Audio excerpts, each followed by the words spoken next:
Greetings and peace to you all. My name is Umi. Thank you guys for joining me for another video. Thank you to everyone who has liked, shared, subscribed. You've booked a session, you've made a donation. I really appreciate you supporting this channel. So today we're going to talk about Saturn and Pluto and its connection to punishment. So this video is not for everyone. I made mention in the video on the water element that it's important you differentiate the pure from the impure. Be discerning about what you hear, extract what you need, and discard the rest. So when we're talking about astrology, this may apply to your own natal chart. Maybe for some of you who study birth charts of family members or friends or transits, you may find this content interesting, as well as those of you who are just exploring astrology in general as far as planetary bodies and what influence they have on the human psyche and human behavior. The type of punishment I'm speaking of are people who have this sort of self-induced, self-proclaimed longing for punishment. That's an unconscious longing for punishment. So let me be specific. This is often associated with guilt, for instance. People who feel guilty about something may feel that hardships in their life or struggle in their life, pain or suffering is somehow deserved or justified.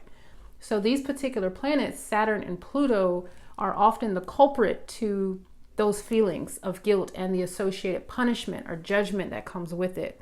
So some people can actually go through life where they've not done anything particularly wrong or outwardly wrong or evil, yet inside they feel that judgment is right on their heels, that punishment is due to them in some way. And they may even long for a sense of punishment. Of course, the main houses, the water houses to do with our emotional body, the 4th, the 8th, and the 12th house within astrology, Pluto or Saturn positioned in these houses and afflicted in some way or in a difficult aspect can have an impact on how we feel about ourselves, self-conscious, feeling undeserving, unloved, and these things can warrant sometimes the inclination to get in relationships that, invite punishment of some sort, abuse of some sort, neglect, rejection, these types of things. Pluto is connected to power and potency, meaning it's not a gentle planet, it's not a subtle planet. Pluto, you feel its influences, you feel its impact in your life. The interesting thing about Pluto is that it's very much welcomed in our lives when we're in desperate need of transformation.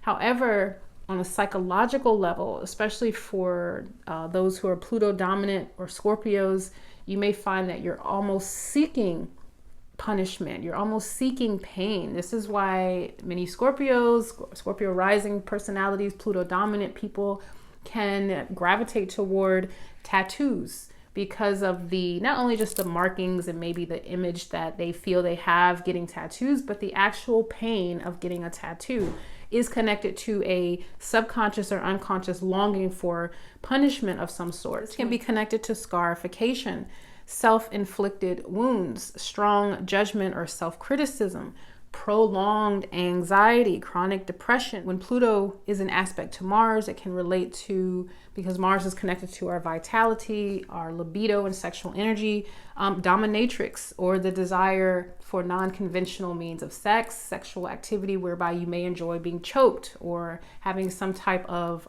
affliction placed upon you. And it's an unconscious longing, but yet when it starts to become more into our conscious mind about the desire, people can pursue it through, as mentioned, tattoos, more of a reckless lifestyle. Many people who feel the desire for some type of pain or justified action against themselves is connected to guilt. It may be past life. So if you're someone who does acknowledge reincarnation as being a possibility, then you may feel as if your guilt has been carried over into this lifetime, and that desire for punishment is coming from something that maybe you've done, a trespass you'd committed against another soul, feeling as if you got away with something that you shouldn't have. And so there's always this welcoming of a judgment or a punishment. Two powerful symbols connected to Plutonian energy, connected to the number 8, the 8th house. This is the forbidden, the taboo, death, sex, the underworld, other people's monies, taxes,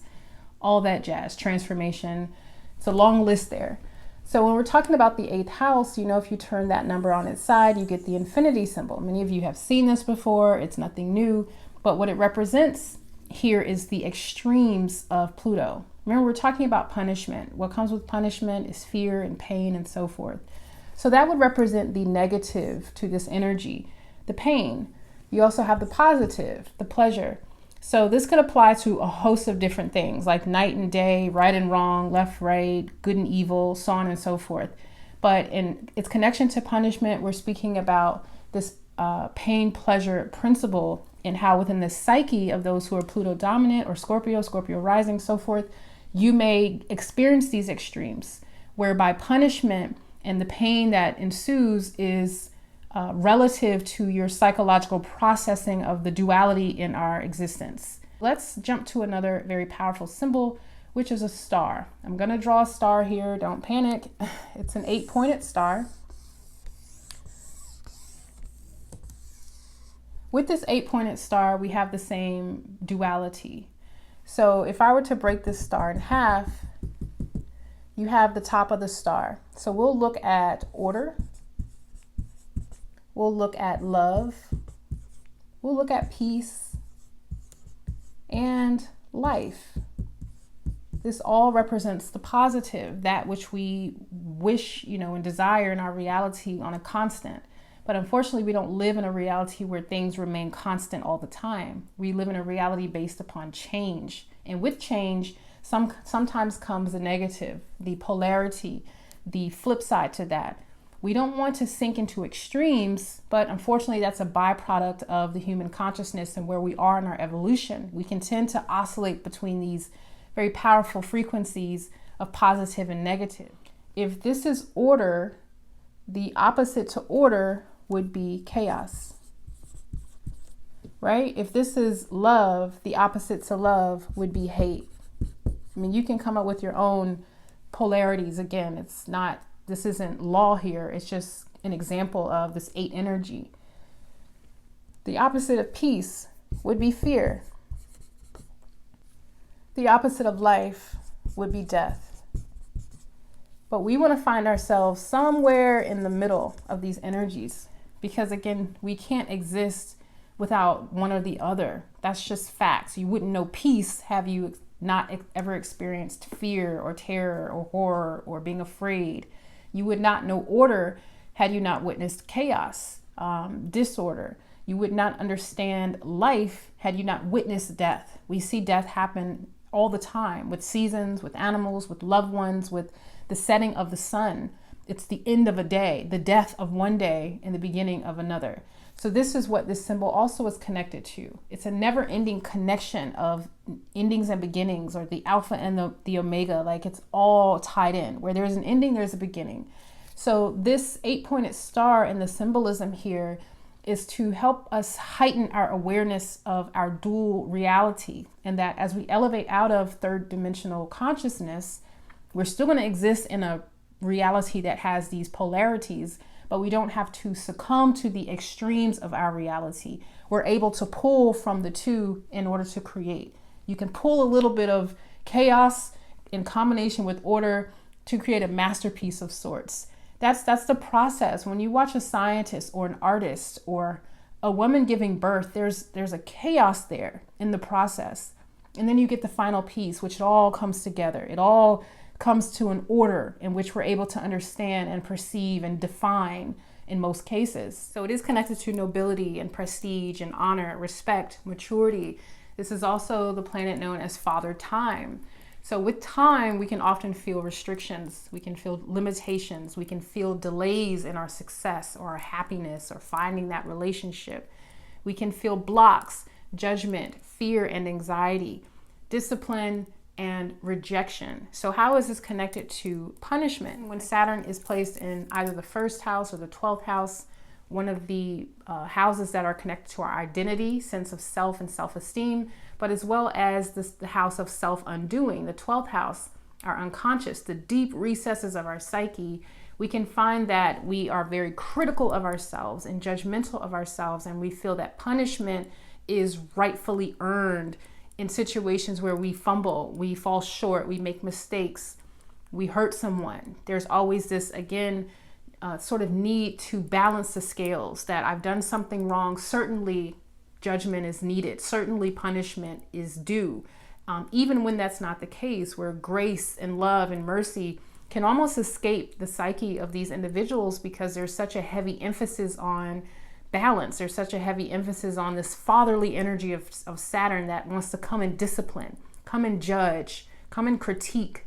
And it can be hard for some individuals who are Saturn dominant, who have a lot of aspects of Saturn, to ever feel at peace, to ever feel at ease, to ever feel like, jolly and things are okay, because there's this anticipation, always a constant anticipation, a nervous energy, this sort of waiting for the king to arrive, the judge to arrive. So self-sabotaging tendencies can definitely come with Saturn's placements.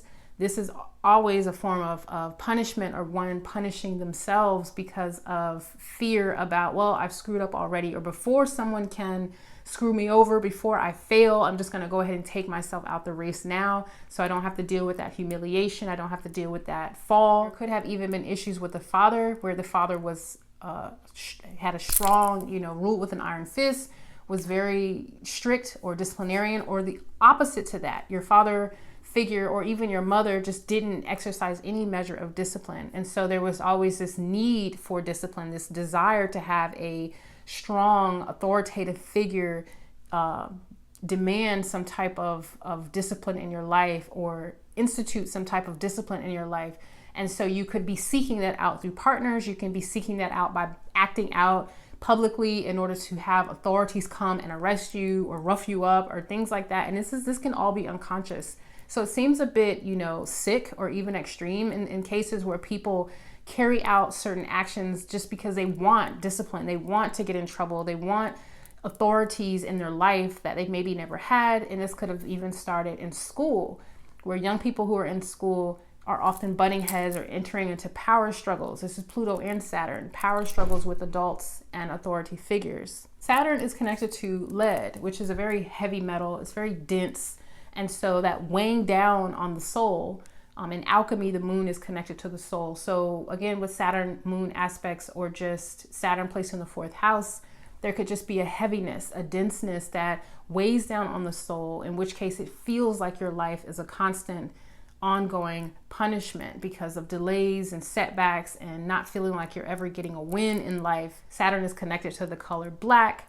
And then also this very powerful symbol, the Ouroboros. Many of you have seen the Ouroboros and its connection to cycles as well, endings and beginnings, and this duality. And so I find it interesting that Pluto and Saturn connected have this reference to cycles, reference to this, inescapable strain or force on the soul when we realize we're in it. You can't escape time. It's going to catch you. You can't escape death. We can't escape certain human emotions. So in essence, we're kind of forced to endure certain experiences for the growth and evolution of the soul. You can overcome this simply by mental alchemy. You can overcome this by knowledge. Knowledge gives us insight into our behaviors, into our nature, and can provide a way out by exercising certain practices in our life that helps us to balance our perception. So we're not leaning to one extreme or the other, always in pursuit of pleasures and happiness and joy. And I want to be happy only to be utterly dissatisfied. It requires us at times seeking out mentors. Many people turn to religion as a way to find and establish balance and wholeness in their life, because it's a routine, it's a disciplinary pursuit. When you're within a religion, that helps to take your focus off of more existential issues. Self-love and self-care is a major component.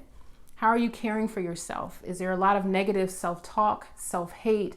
The need to inflict injuries and wounds upon the self can be a very difficult feat to overcome when we're always being very critical and always judging ourselves and believing that other people are judging us in a critical way. Other people are condemning us. And so we're almost welcoming punishment by our accepting our own criticisms and judgment. So remember to pour into yourself loving words and affirmations, whether you have to write them down or purchase a book of positive affirmations, having something to read daily, like a daily text, a daily scripture, listening to music and lectures and meditations that heal you on a soul level, help to reprogram and recondition your thinking. And then also surrounding yourself with people who are very positive, people who are supportive, and that can even mean one person or two people, or it can simply mean just you and your relationship with the Most High God is all that you have. So it's okay if you have a small circle.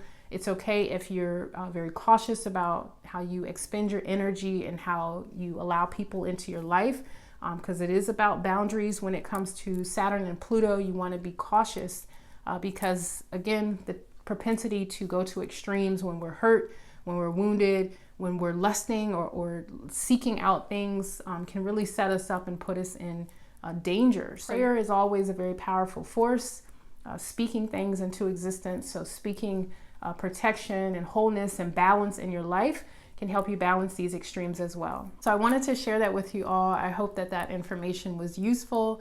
I do thank you guys for tuning in. Share your experiences. If you have Pluto, Saturn prevalent in your chart, or certain aspects in your chart that you've identified that have made you feel a bit as if punishment was something, heavy in your life, a heavy influence, how have you overcome it? So thank you guys for tuning in, and until next time, peace.